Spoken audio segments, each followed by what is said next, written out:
what's go going ahead, on, Nathan. guys? It's John with Just Thoughts, the company Next Gen Moving Inc. If you guys have any questions, comments, or concerns, call that company. So I'm here with somebody from Australia. Nick, thank you for being here, man.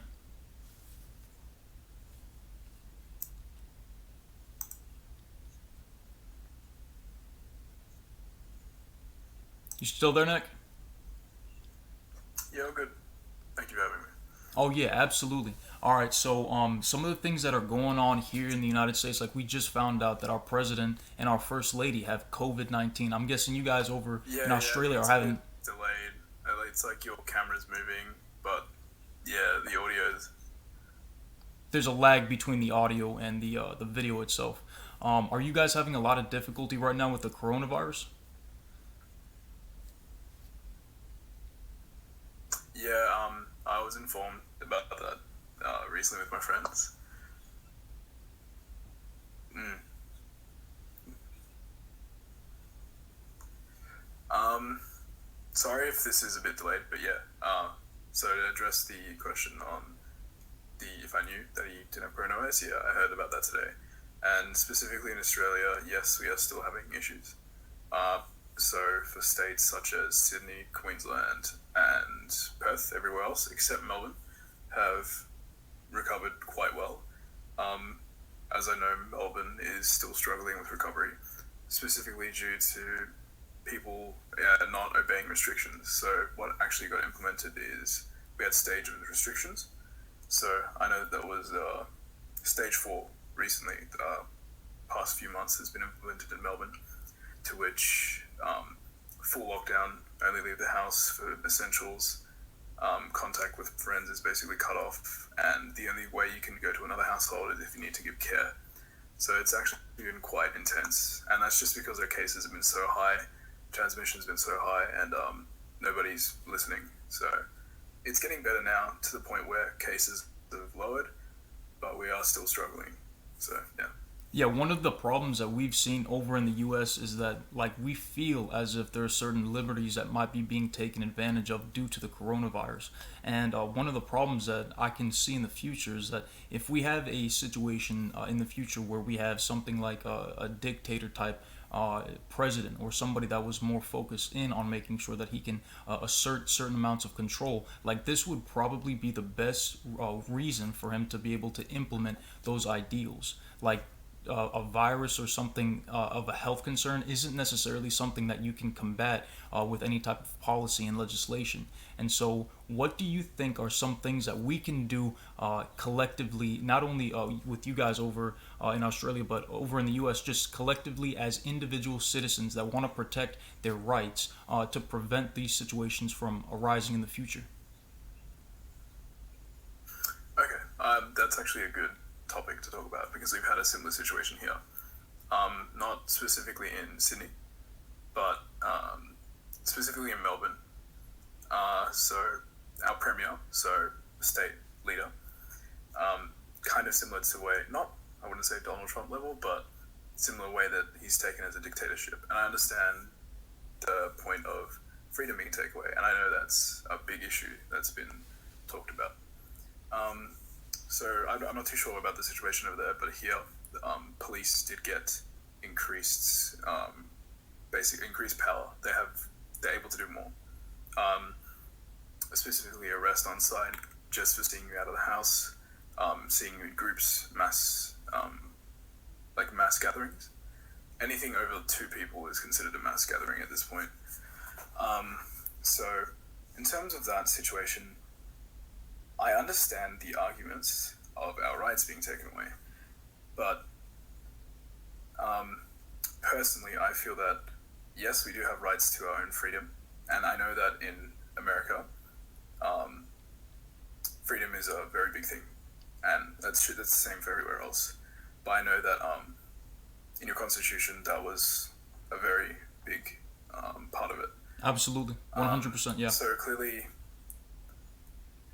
it's hard to see that stripped away from you, and I understand the pain. But in my opinion, and I agree with the situation here, it's it's more of working as a community to protect everyone else. And I'm not calling everyone selfish for not obeying the rules. rules, but the rules are put in for a place. They're there for a reason, specifically because we know transmission is so high in mass groups. Um, even though it's hard to say that, oh, I go outside once, I'm going to spread it to somebody. It's just the little things. Even you can't say for certain it will happen, but it's there as a precaution. They don't want things to go out of control. That's my opinion. In terms of I know I'm not too sure about the anti-maskers issue in America, for example, but I know we've had a few anti-masker issues here as well. Um, can I ask you, what's your opinion on the whole anti-masker Right. So campaign? when you say masks, you mean the mask, right?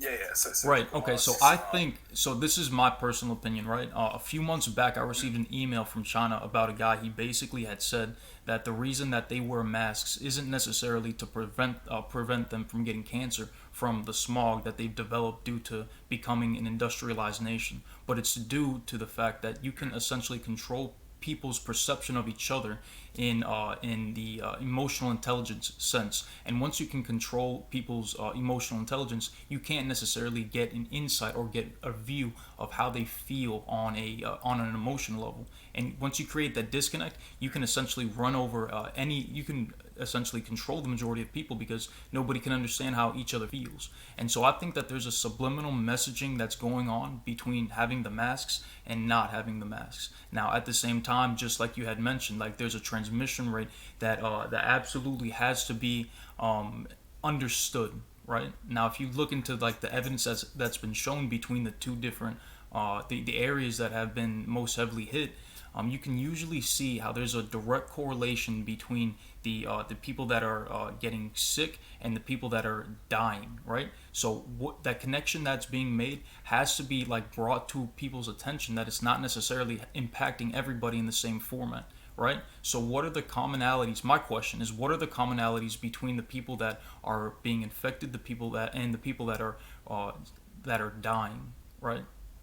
That's, I feel like that's a more important conversation because if you can, and going back on that the rights thing, like if you can create, like let's say you can procreate a situation in the future, like let's say there is a very important presidency going on, right, and you want to be able to prevent a certain president from being able to continue going into office, or to stop another presidency into going into office. Like this right here would probably be the best situation to use to prevent any type of conflict amongst other nations, right? Like it's an infiltrative type situation where you essentially force your enemy to fight amongst themselves so that you don't have to be involved, but at the entire time you're essentially the one controlling the majority of the devastation that's going on inside of that country.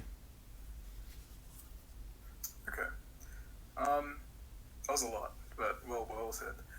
Um, I'd like to just mention, yeah. So I understand your point about the emotional factor of wearing masks and how Right. it hides your face, and you can't express emotions without smiling. Smiling in your mouth is a way to express emotions, especially eyes. So I do understand where you can get conflicted messages. In the sense, I understand the whole relating to China and what you were talking about in control.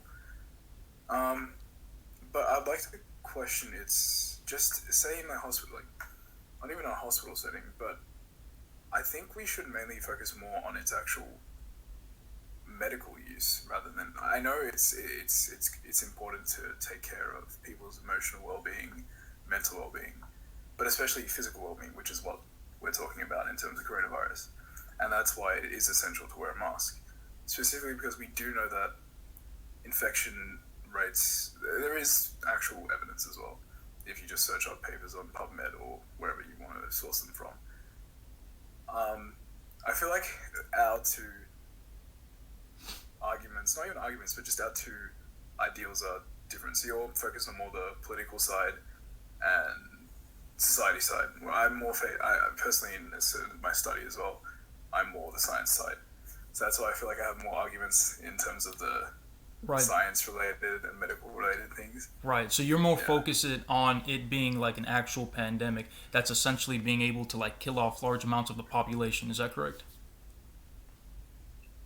Yes. Right. Okay. So from my point of view, I see it as a situation where humanity has developed a serious amount of herd immunity to certain viruses, right? And the likelihood for a new virus to take advantage of the human immune system is extremely low due to the fact that we have created through our evolutionary biological chain these defenses. Right? So the only way that, from my perspective, I can see a virus that has not already been genetically mutated or tampered with from being able to affect us is if it's been genetically modified or genetically situated so that it's essentially Okay. devastating to.